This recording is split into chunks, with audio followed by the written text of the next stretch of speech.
ध्वनि 88.4 हर दिल की आवाज यार, बदलाव की लहर चलाए, आवाज जो बदलाव लाए। नमस्ते, जय हिंद ध्वनि 88.4 में आपका स्वागत है। आज हमारे साथ बहुत ही स्पेशल गेस्ट है डॉक्टर निखिल शासने सर, जो एमडी है होम्योपैथी में और डांस थेरेपिस्ट है। हम उनसे ही और जानेंगे कि उनका प्रोफेशन और ये उनकी जर्नी कैसी रही। Yes, thank you Jahnavi for such a beautiful introduction. और सभी श्रोताओं को नए हिंदू नववर्ष की, मराठी नववर्ष की और गुड़ी पाड़वा की ढेर सारी शुभकामनाएं। और मेरे बारे में थोड़ा और कह दूं, मैं होम्योपैथी में मैंने एमडी की है। और जब भी मैं एमडी कर रहा था तभी डिप्रेशन, ये मेरा एक टॉपिक था, डेजर्टेशन करना पड़ता है। तो वहाँ मैंने डिप्रेशन के ट्रीटमेंट में म्यूज़िक थेरेपी के बारे में पढ़ा और डांस थेरेपी के बारे में पढ़ा। मैंने कहा अरे म्यूज़िक के बारे में तो हमें पता है, पर ये डांस थेरेपी कुछ मतलब साइकोथेरेपी एक एस्पेक्ट रहता है, काउंसलिंग, तो उसमें पढ़ा मैंने। तो बोला क्यों ना इसको थोड़ा एक्सप्लोर किया जाए। कि फिर मैंने सर्च किया कि कहाँ कहाँ कॉलेजेस है डांस थेरेपी के बारे में जहाँ। तो मुझे मुंबई में JVPD में जुहू विले पार्ले डेवलपमेंट स्कीम, तो अमिताभ बच्चन के घर के सामने ही कॉलेज है, Nalanda Nritya Kala Mahavidyalaya. And it is the one of the, I guess it is the only government dance research centre. वहाँ पद्म भूषण हमारी गुरु है डॉक्टर कनक रेड़े मैडम, तो उनके अंडर गाइडेंस मैंने एक कोर्स किया, post graduate diploma in dance and fitness, Mumbai university से। तो वहाँ कोर्स में जब एनरोल किया तो उनका फर्स्ट कंडीशन था कि आपका क्लासिकल का बैकग्राउंड चाहिए। वैसे तो हिंदी फिल्म, म्यूज़िक और इसमें हम लोग देखते, उस पर डांस करते हुए बड़े हुए, तो डांस में इंटरेस्ट था, पर क्लासिकल सीखना पड़ेगा। तो उसमें भी 8 से 9 मेजर डांस फॉर्म है। तो फिर तभी एक ये आया कि क्या करें। फिर कथकली एक डांस फॉर्म बहुत मैस्कुलाइन है, जंप्स है, किक्स है। तो वहाँ मेरे जो दूसरे गुरु है, मतलब जिनसे मैंने Kathakali, I am also Kathakali dancer, तो उनसे, हाँ, तो कथकली से उनसे शिक्षा अभी भी ले रहा हूँ। I am still student learning Kathakali. और गुरु का नाम है कला श्री कला मंडलम श्री गोपाल कृष्णन सर, तो उनसे कथकली सीख रहा हूँ। और जो है वहाँ से जर्नी शुरू हो गई। और फिर ये डांस थेरेपी के बारे में जब उनका लाइब्रेरी में मैं गया तो बुक खोलते ही पहला लाइन मैंने पढ़ा कि dance is a mother of all arts. मैंने कहा अरे सब लोग अपनी ही बढ़ाई कर रहे हैं, मेडिकल फील्ड में गए तो आयुर्वेद कहेगा, एलोपैथी कहेगा हम बड़े, होम्योपैथी कहेगा हम बड़े, तो यहाँ भी वैसे ही सिलसिला है क्या। बाद में फिर आगे मैंने पढ़ा तो अमेजिंग फैक्ट याद आया कि उन्होंने ऐसा क्यों लिखा, क्योंकि dance is mother of all art, क्योंकि हर कोई आर्ट परफॉर्म करने के लिए आपको मूवमेंट चाहिए। डांस थेरेपी को फॉरेन कंट्रीज़ में आप सर्च करेंगे इंटरनेट पे तो डांस मूवमेंट थेरेपी, DMT भी कहा जाता है। तो कोई भी अगर आपको कला परफॉर्म करनी है तो आपको कुछ ना कुछ मूवमेंट ज़रूरी है। अगर आप पेंटिंग कर रहे हैं तो आपको हैंड मूवमेंट लगेगा, आँखों का कोऑर्डिनेशन लगेगा, या फिर आप सिंगिंग कहिए, चलो, तो सिंगिंग में भी वोकल कॉर्ड्स का मूवमेंट लगेगा। तो फिर वो मूवमेंट के बिना कोई भी आर्ट नहीं पॉसिबल। इसलिए उन्होंने कहा कि dance is a mother of art, all arts. और जैसे और भी एक लाइन थी, वैसे मैंने एक किताब भी मेरे मदर टंग में, मराठी भाषा जो मेरी मातृभाषा है, उसमें पहली तकरीबन I guess it is the first book on dance therapy, ओळख नृत्योपचाराची, ऐसे इस किताब का नाम है। तो इसमें भी मैंने कहा है कि लाइफ इज़ अ मूवमेंट। मतलब हम लोग, अगर आपसे पूछा जाए कि आपकी पहली मूवमेंट आपको कौन सी याद है, तो कौन सी याद आएगी आपको, कौन सी मूवमेंट आपने सबसे पहले की ऐसे याद आएगी तो शायद 2-3 साल के जब थे तभी की कुछ याद आएगी। यस, या फिर उससे एकदम फ्लैशबैक में जाए, जब हम जन्म लेते हैं तभी हाथ पैर मारते हैं, दैट इज आल्सो मूवमेंट। हाँ, दैट इज आल्सो डांस। या फिर और पीछे जाएंगे फ्लैशबैक में, तो माँ के पेट में हम लोग जब मम्मी को किक्स लगती है तो वो, और भी आगे जाएंगे जब यूनियन होता है, सेल डिवीजन ऑल्सो, जब स्पर्म, और मैं थोड़ा सा साइंस में जाता हूँ, और स्पर्म और ओवम का जब भी यूनियन होता है तो फिर 2 के 4, 4 के 8, ये जो मूवमेंट या फिर डिवीजन होके सेल से टिश्यू बनता है, टिश्यू से ऑर्गन बनता है, ये भी एक मूवमेंट है और इससे ही लाइफ चलती है। तो इसीलिए लाइफ इज़ अ मूवमेंट। ऐसे भी कहा जाता है। तो बहुत ही गहरा समंदर है ये विषय और मेरे दिल के बहुत करीब है। डांस थेरेपी, जिसे हम नृत्योपचार ऐसे भी कहते हैं, तो सिर्फ मुझे भी ऐसा लगता था कि डांस का उपयोग सिर्फ एंटरटेनमेंट के लिए ही हो सकता है, पर ऐसा नहीं है। बहुत सारे उपयोग है। आगे जाके इस उपयोग के बारे में हम चर्चा करेंगे। डेफिनेटली और बहुत इंटरेस्टिंग लग रहा है सारी चीज़ें समझने के लिए। पर व्हाट वाज योर मोटिवेशन, मतलब जो पहली चीज़ थी, आप भी उस चीज़ से गुजरे थे, डिप्रेशन और समथिंग लाइक दैट, कि that you thought of exploring that option कि dance therapy, because of course करते हैं लोग बट प्रोफेशनली नहीं करते। हाँ, सही बात। आई एम श्योर घर पे बैठ के हर कोई कभी ना कभी है ना, हम गाने सुनते हैं और हम मूव करने की कोशिश करते हैं। And like you said, in fact जब हम डिप्रेशन के बारे में बात करते हैं तो सबसे पहला जो चीज़ पेशेंट्स सफ़र करते हैं is they feel lack of movement, उनको नहीं मूव करना होता है। तो फिर वो आपने कैसे एक्सप्लोर किया the entire therapy and that process? हाँ, कि जब भी मुझे मौका मिलता था, वो college one of the finest college in dance के इंस्टीट्यूट में भी और डांस थेरेपी के इसमें बहुत सारे बुक्स हैं, तो वहाँ भी एक प्रोजेक्ट करना पड़ा। तो उसमें अलग अलग फॉर्म्स का बॉडी पे, माइंड पे कैसा इफ़ेक्ट होता है उसके बारे में मैंने पढ़ा। तो डिप्रेशन में हम मोटे तौर पे सोच सकते कि मास्क लाइक फेस पहुंच जाता है, मतलब कुछ एक्सप्रेशन ही नहीं दे रहा है। हाँ, सोशली विड्रॉन हो जाता है, अकेला ही रहना है। तो कुछ नाट्यशास्त्र में ऐसे एक्सप्रेशन है, जैसे स्माइल करने में हमारे जो दो है लिप्स का एंगल अप जाता है, पर वही मैं सैड करूं तो ये लिप का एंगल नीचे गया तो सैड हो जाता है। ऐसे छोटे छोटे फेशियल मूवमेंट्स भी अगर हमने किए, हाँ, तो भी इसका जैसे हम लोग माइंड और बॉडी अलग नहीं कर सकते। हम कह सकते हैं कि एक ही सिक्के के दो पहलू है। हाँ, तो जो भी हम फिजिकल लेवल पे भी कर रहे हैं उसका परिणाम माइंड पे हो रहा है, और माइंड पे जो कर रहे हैं उसका फिजिकल पे। तो उल्टा अगर जाए, मैं mild to moderate depression cases की बात कर रहा हूँ। सीवियर डिप्रेशन में ऑफ कोर्स अलग ट्रीटमेंट है। तो मेरा प्रोजेक्ट जो फोकस था वो माइल्ड और मॉडरेट में है। हाँ, तो वहाँ बहुत अच्छे रिजल्ट्स दिखे गए। तो फिर ये फेशियल मूवमेंट्स के एक्सप्रेशंस, जैसे किधर समझो एक आध रूम में कहाँ चूहा मर गया तो इमीडिएटली हम लोग ऐसा गंदा स्मेल आ रहा है। हाँ, तो हम लोग के फेशियल मसल्स एक पेपर के तरह क्रश हो जाते हैं। तो उतने सारी हम लोग ये सिर्फ सेलिब्रिटीज को जिम में जाते हुए देखते हैं, पर एक्चुअली वो लोग फेस पे भी बहुत काम करते हैं। एक्टर्स कहिए, डांसर्स कहिए, तो इसे फेशियल एक्सप्रेशंस कहते हैं। तो ये हम लोग नहीं करते, हम लोग बाहरी जिम में रह जाते हैं। तो ये भी बहुत ज़रूरी है, और इसका भी परिणाम सिर्फ डिप्रेशन नहीं, आप देखेंगे तो पार्किंसंस डिसीज़ में भी बहुत अच्छा परिणाम है डांस थेरेपी का। और रिसेंटली पिछले 2-3 सालों से हम सीनियर सिटीजन्स के लिए भी dance therapy free of cost ले रहे हैं। हमारे एक लीडिंग साइकेट्रिस्ट है डोंबिवली में, डॉक्टर अद्वैत पाध्य, उनके इनिशिएटिव के साथ हमने मेधावी करके एक ग्रुप ओपन किया है, और एवरी सैटरडे हम लोग फ्री डांस थेरेपी सेशन रखते हैं। उनसे उनके 4 C's में बहुत बदलाव आए हैं, इवन किड्स में भी बदलाव आते हैं, उसके बारे में भी मैं बात करूँगा। तो कंसंट्रेशन बढ़ता है, कोऑर्डिनेशन बढ़ता है, कॉन्फिडेंस बढ़ता है, और कम्युनिकेशन, ये 4 C इम्प्रूवमेंट होता है, and they feel very happy. और डांस थेरेपी में कैसा है, थोड़ा काउंसलिंग का पार्ट भी है, मतलब हमें पतंग को ढील देना है कि कुछ डांस थेरेपी में सही गलत नहीं होता। जो भी आप मूवमेंट कर रहे हैं दैट इज़ योर स्टाइल, मैं उसको क्रिटिसाइज नहीं करूँगा। पर यही कभी लोग पूछते हैं ये डांस क्लास है या डांस थेरेपी, तो मुझे समझाना पड़ता है। क्लासिकल डांस में जाएंगे तो उनका मूवमेंट ऐसा, मतलब ऐसा ही चाहिए, पर डांस थेरेपी में ऐसा ही चाहिए। तो वो थोड़ा फ्रीडम है डांस थेरेपी में, आप जो कहोगे वो सही है, क्योंकि it is your way of expression. तो that is a beauty of dance therapy.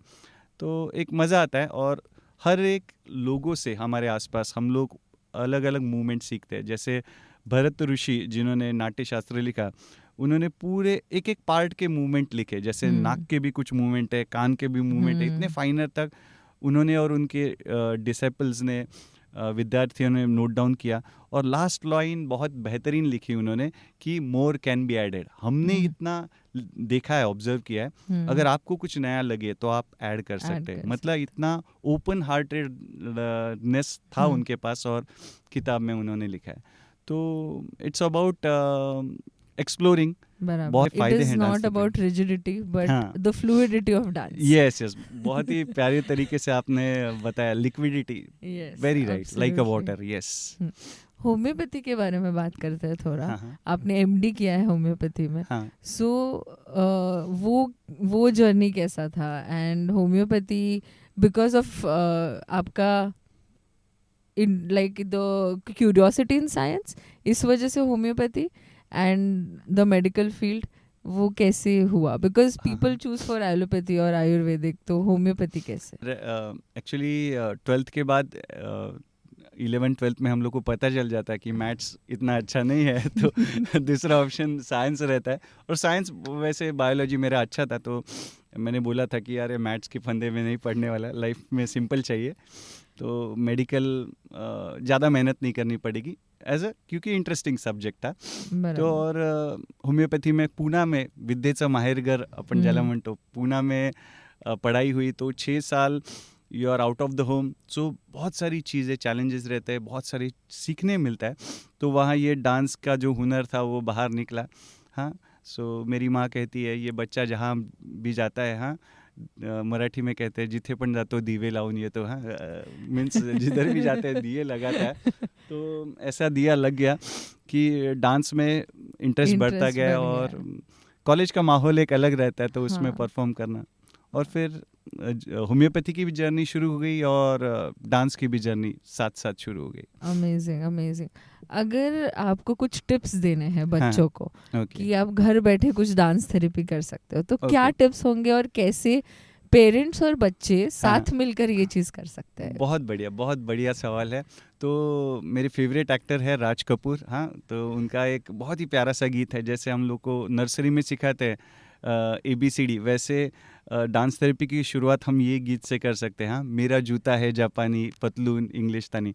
तो सिर्फ इस गीत पे आपको जूता बताना है, पतलून बतानी है, और सर पे लाल टोपी रूसी, फिर भी दिल है हिंदुस्तानी। सिर्फ इतना, जो वर्ड्स आते हैं वो सिर्फ दिखाने हैं किधर है। तो that is another wonderful benefit of dance therapy, कि हम इससे बच्चों को सिखा भी सकते हैं। मैथ्स सिखा सकते हैं, साइंस के कंसेप्ट सिखा सकते हैं, ग्रेविटी सिखा सकते हैं। तो डांस तो सीखते ही हैं, पर हंसते खेलते हुए जो है शिक्षा का भी काम होता है। तो वन ऑफ द बेनिफिट्स, तो इसका उपयोग, डांस थेरेपी का उपयोग ना इवन डी एडिक्शन में हम करते हैं। मैं नासिक में 1-2 डी एडिक्शन सेंटर से अटैच हूँ। तो डी एडिक्शन सेंटर में कैसे हॉस्पिटल में जैसे भर्ती करते हैं, वैसे 1-1 महीने के लिए, 2-2, 3-3 महीने के लिए उधर भर्ती करते हैं, और उनको बाहर नहीं भेजा जाता, क्योंकि वो सीवियर ड्रंकार्ड रहते हैं, उनकी वो आदत छूट जाए, इसलिए अंडर मॉनिटरिंग उनको रखा जाता है। पर तभी उनके अंदर बहुत निगेटिविटी रहती है कि घर वालों ने ज़बरदस्ती इधर रखा। तो वो निगेटिविटी पॉजिटिव चैनल से निकालने के लिए भी डांस थेरेपी बहुत काम कर सकती है, करती है। जैसे जिंग जिंग जिंगाट, ये जो गीत है बहुत वाइब्रेंट गीत है, तो उस पर वो अगर गीत चला है और उस पर फ्री स्टाइल भी डांस करने को कहा, तो भी अंदर की वो जो निगेटिविटी है वो पॉजिटिविटी बाहर आती है।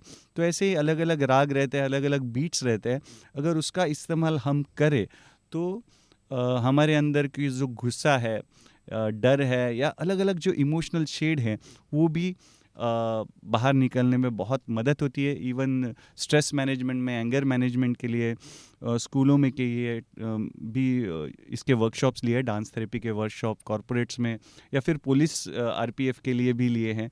तो बहुत सारे फ़ायदे हैं। और ध्वनि की ही बात है, तो ध्वनि का हमें इस्तेमाल करना है, मूवमेंट्स का इस्तेमाल करना है, that is a beauty. And हर चीज़ में रिदम है, हमारे ब्रीदिंग में भी रिदम है, हार्ट में भी रिदम है। हाँ। तो rhythm is part of life. Yes. And you need to, but आपको ये प्रॉब्लम आता है कि अभी बहुत ज़्यादा एक ये है ना कि डांस इज़ वेरी फेमिनिन या फिर मैस्कुलिन, तो ये चीज़ें आप फेस करते हो कि बहुत लोग they are not ready to move only. बहुत ही, जैसे आपने अभी पुलिस का बोला, तो मुझे ऐसा लगता है कि वो खुद को एकदम Right, right, हाँ, right, right. मतलब I am not, it's not negative, Yes, it's yes. Just कि it is somehow part of our nature, है Yes, ना, yes, yes. मतलब टॉक्सिक मैस्कुलिनिटी इज पार्ट हाँ, ऑफ हाँ. Our culture. Yes, yes, तो yes. फिर उससे आप कैसे डील करते हो in dance therapy? How do you tell them कि नहीं आप मूव कीजिए, अपने Yes, बॉडी yes. के साथ एक होइए? यस यस थोड़ा सा पुलिस सबसे पहले तो जय हिंद जय महाराष्ट्र कहूँगा. और क्योंकि ना पुलिस जॉब का या फिर डॉक्टर चीज़ का या फिर लॉयर्स का, स्पेशली पुलिस के बारे में जब जाते हैं सब झगड़े ही लेके जाते हैं, तो थोड़ा उनका एटमॉस्फेयर वैसा हो जाता है. But they too need some relaxation ये Exactly, एटमॉस्फेयर से. 100%. तो you will be surprise they enjoy this dance therapy. I have conducted many session for RPF and even police. तो एक शेल में से बाहर निकल जाता है और it is like a just unmasking. जो मुखौटा है वो मास्क आपको बाहर निकालने में ये मदद करता है. और आपने बहुत ही प्यारा सा एक वर्ड यूज़ किया कि मैस्कुलिनिटी और मेल. तो ये प्रॉब्लम होता है कि लेडीज़ इमीडिएटली या फिर यू विल सी फीमेल्स, मतलब गर्ल्स कॉलेज में या बॉयज़ भी डांस करते, पर जैसे शादी हो जाती है या फिर थोड़ा सा मैच्योरिटी में फिर जेंट्स लोग पीछे आते हैं, नहीं बाबा मैं नहीं डांस करूँगा. पर ये मिथ को मैं तोड़ना चाहूँगा. ये भ्रम है हाँ कि मैरिड लोग बैचलर्स से बहुत अच्छा डांस कर सकते हैं. सो बिलीव मी, क्योंकि वो लोग विदाउट म्यूज़िक नाचते रहते हैं. तो बॉस के इशारों पर कहिए या फिर वाइस वर्सा, वाइफ हस्बैंड के इशारे पे, हस्बैंड वाइफ के इशारों पे. तो इट्स जस्ट म्यूज़िक. इधर हम लोग तो म्यूज़िक लगाने वाले, तो म्यूज़िक पे नाचना है, बहुत आसान बात हो जाती है. तो और डांस में कुछ सही गलत नहीं है डांस थेरेपी में. सो एवरीवन कैन एन्जॉय, सिर्फ just you have to give it a try. क्योंकि आप न चाहते हुए भी, जैसे आपने कहा कि बॉडी में कहिए हार्ट का रिदम है, ब्रीदिंग का रिदम है, तो म्यूज़िक तो चल रहा है, सिर्फ आप उसके ऊपर ध्यान नहीं दे रहे. तो that is a beauty. Absolutely. हाँ हाँ. अभी आपने जैसे बोला पेरेंट्स और बच्चों का, बहुत अच्छा लगा मुझे हाँ. कि आपने बोला कि जूता है जापानी से हाँ. शुरू कीजिए. Yes and yes. बहुत सिंपल स्टेप्स है उसके, हाँ. अगर सिर्फ आपको देख के मूव करना है, यस राइट? यस. तो डेफिनेटली पेरेंट्स और बच्चों को तो ये करना ही चाहिए. और और हाँ. आपकी लाइफ में कुछ इंटरेस्टिंग केसेस जो आपको ऐसा लगा कि अरे मतलब ये तो बच गया ये इंसान ये इस थेरेपी की वजह से, हाँ हाँ हाँ. या डिप्रेशन, एंजाइटी, Yes, yes, जो भी चीज़ों से वो डील कर रहा है, तो ऐसे कुछ केसेस होंगे तो बताइए, इंटरेस्टिंग. बिल्कुल बिल्कुल बिल्कुल. थोड़ा सा आपने वो जूता है जापानी का मुद्दा छेड़ा, तो उस पर थोड़ा सा एलेबरेट करूँगा. वो गीत में जब भी बीच में म्यूज़िक आएगा ना, तभी आप जंप कर सकते हैं, या फिर कदम ताल, या फिर हम लोग परेड एनसीसी में एमसीसी में करते थे, वैसे सिंपल मूवमेंट्स कर सकते हैं. और सिंपल जंप्स वगैरह ऐसे भी कर सकते हैं. तो जंप्स किड्स लाइक. हाँ, तो जब भी आप इवन MSW जो कोर्स होता है मुंबई में, निर्मला निकेतन करके कॉलेज है, तो वहाँ आर्ट थेरेपी करके सब्जेक्ट है. तो बेसिक जब हम स्लम एरियाज़ में जाते हैं, तो उनसे एक रैपो बनाने के लिए आपको कुछ ना कुछ चीज़ लगती है. तो वहाँ आर्ट थेरेपी का बहुत इस्तेमाल होता है. तो उनके स्टूडेंट्स के लिए भी वर्कशॉप्स या फिर डांस थेरेपी हमने दी है.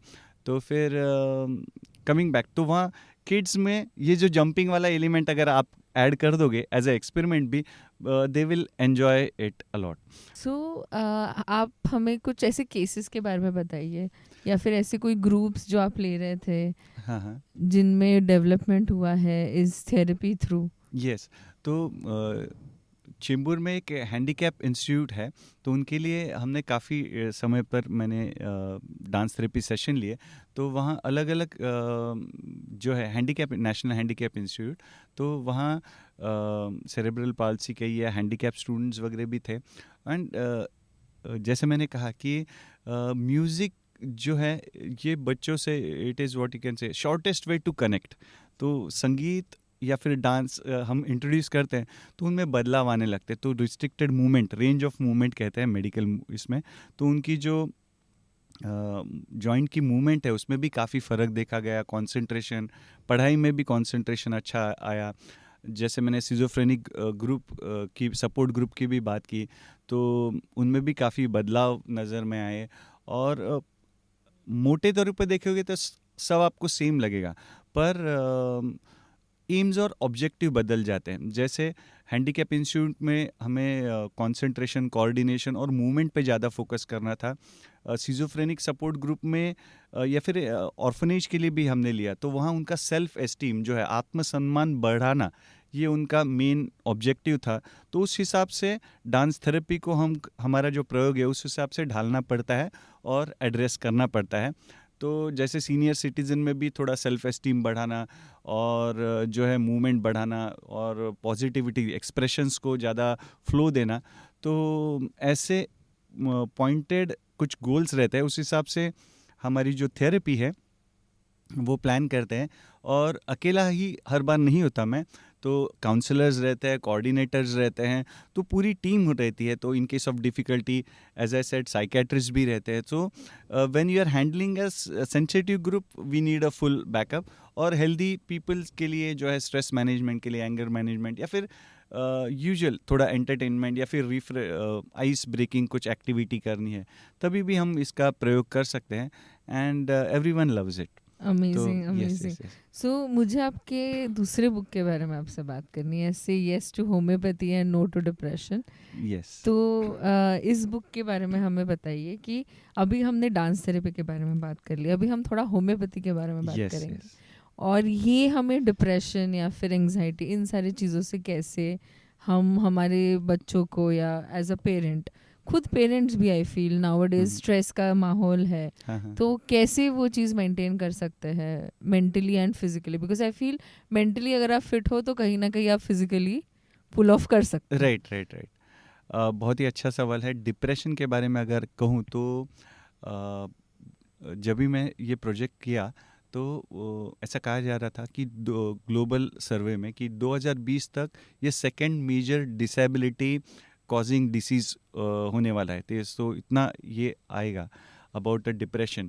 पर मतलब अभी हम लोग अलग अलग जैसे टेक्नोलॉजी एडवांस हो रही है, मोबाइल एडिक्शंस देख रहे हैं, पर्सनल ह्यूमन टच कम हो रहा है, मोबाइल के साथ ज़्यादा कनेक्शन हो रहा है, तो बहुत सारे चैलेंजेस आ रहे हैं। एंड लिटरली कंडीशन ऐसी है कि अगर आप फॉरेन कंट्रीज़ में देखें तो पीपल आर रेडी टू पे कि भाई आप बैठो सामने और मेरी बात सुन के लो, चाहिए तो पैसे लो, मतलब सुनने कोई किसी को सुनना ही नहीं है, ऐसी बात हो गई है। तो काउंसलिंग पार्ट भी है और ये डिप्रेशन।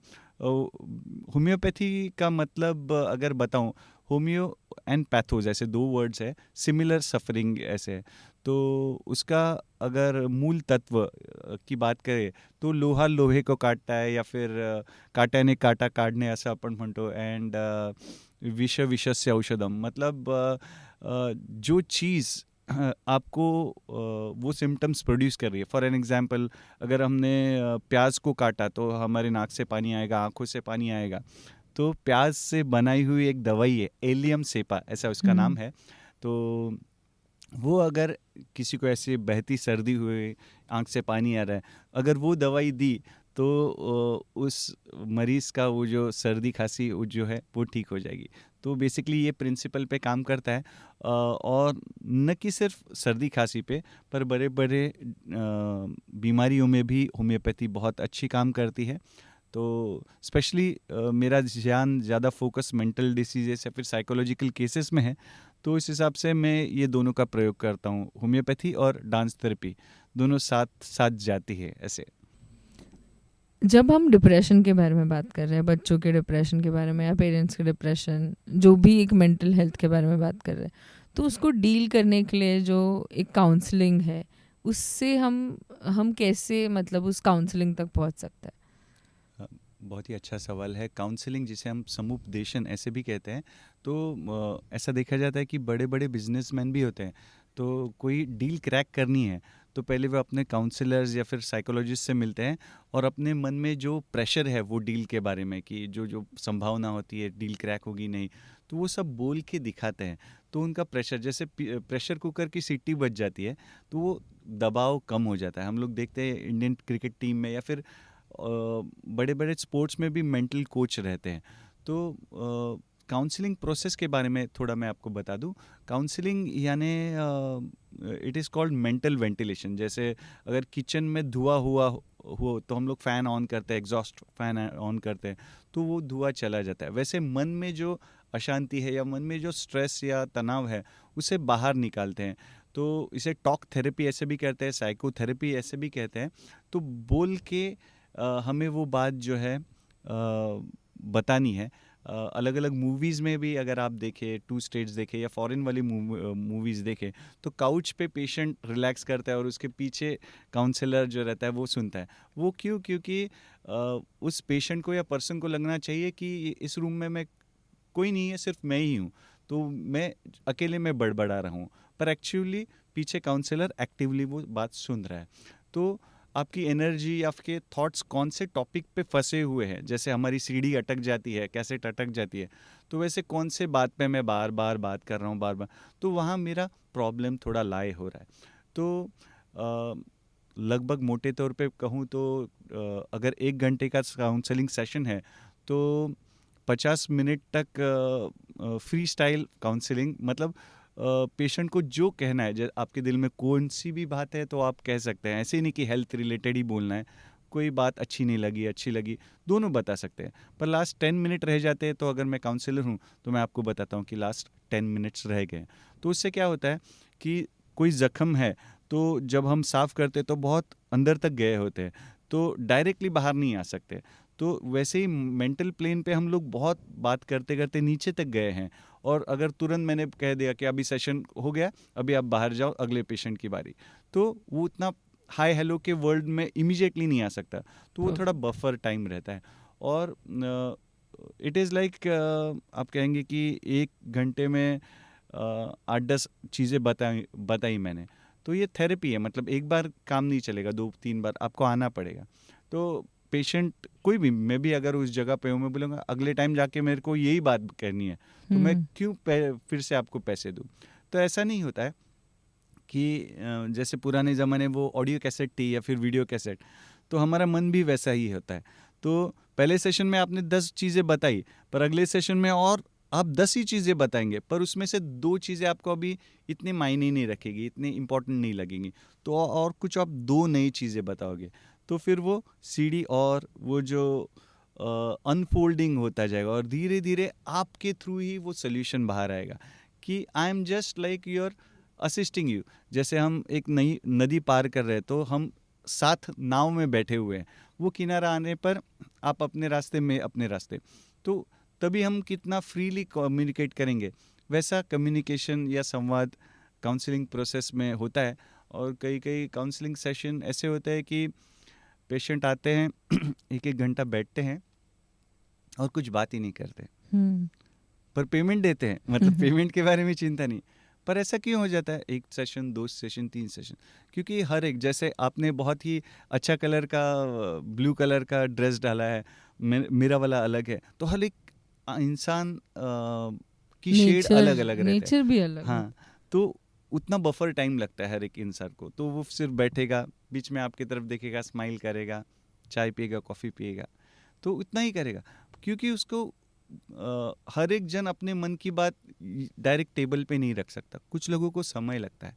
तो as a counsellor, as a doctor, as a psychologist, हमें वो टाइम को, या फिर साइकोलॉजी के विद्यार्थी कह सकते हैं, हमें रिस्पेक्ट करना है। और काउंसलिंग में जैसे डांस थेरेपी है कि इसमें दबाव नहीं है, ऐसे ही स्टेप करना है, ऐसे ही स्टेप कर रहे, काउंसलिंग में भी वही है, कोई प्रेशर नहीं।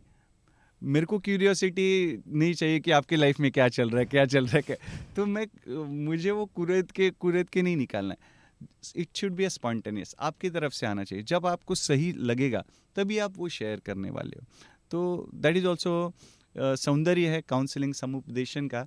तो काउंसलिंग में भी अभी बहुत ही ब्राइट फ्यूचर है। तो अगर 10वीं 12वीं के विद्यार्थियों को कहना चाहूँगा कि साइंस स्ट्रीम लेके साइकोलॉजिस्ट बन सकते हैं, या फिर मेडिकल से आप मेडिकल ब्रांचेस है, डांस थेरेपी एक नई ब्रांच आ रही है, क्योंकि टेक्नोलॉजी के युग में जैसे हमारी टैगलाइन है, आवाज़ जो बदलाव लाए, तो ये संदेश एक देना चाहूँगा कि हम ही बदलाव समाज में हमें ही लाने हैं और ला सकते हैं, तो सिर्फ सुनने की तैयारी चाहिए। हाँ, तो ये बोलने वालों की लाइन कतार बड़ी है पर सुनने वाले कम हैं। Amazing sir. और मुझे आई एम श्योर सबको ये हाँ। पूछना होगा जो डोंबिवली कल्याण में रहते हैं कि अगर आपसे मिलना है, आपकी हाँ। अपॉइंटमेंट लेनी है, हाँ। आपके क्लासेस अटेंड करने, तो हाँ। कैसे करें, क्या करें? अरे thank you Jahnavi for such a wonderful question. कि डोंबिवली वेस्ट में मैं प्रैक्टिस करता हूँ, महात्मा फुले रोड स्वामी विवेकानंद स्कूल के सामने है, और फ्री सीनियर सिटीजन्स की क्लासेस है। अगर आप 60+ है तो हम लोग जो है निःशुल्क डांस थेरेपी सेशन देते हैं। टिळक नगर स्कूल है डोंबिवली ईस्ट में, वहाँ एवरी सैटरडे हर शनिचर को शाम को 4 से 5 बजे डांस थेरेपी सेशन रहते हैं। तो आप सभी का स्वागत है, और सभी मिलके डांस थेरेपी का हम प्रचार करेंगे, जिससे एक निरोगी और स्वस्थ भारत जो है हम साथ मिलके बना सकें। और साथ ही किसी को कुछ तकलीफ होगी तो होम्योपैथिक कंसल्टेशन भी कर सकते हैं, तो ऐसे कर सकते हैं। बहुत अच्छा लगा सर आपसे बात करके। यस, थैंक एंड होपफुली हमारे जो स्टूडेंट्स और पेरेंट्स हैं या हाँ। फिर जो भी हमको सुन रहे हैं उनको भी उतना ही अच्छा लगा होगा आपसे एडवाइस लेके। और डेफिनेटली अभी सबको ही डांस करना पड़ेगा। यस यस नहीं एक तो बिग बॉस जैसे सुबह उठ के पहले गाना बजा दो और डांस कर। यस यस यस यस तो जानवी बहुत अच्छा लगा आपसे बात करके, और आपने बहुत ही बखूबी अलग अलग जो शेड्स है इस विषय के बारे में, अलग अलग परतें खुलने का मौका दिया आपके प्रश्नों के द्वारा, तो उसके लिए डेफिनेटली सर। और वापस ऐसे कुछ ना कुछ प्रोग्राम्स करते रहेंगे। Yes, and thank you so much. And thank you to Dhwani team, everyone, thank you.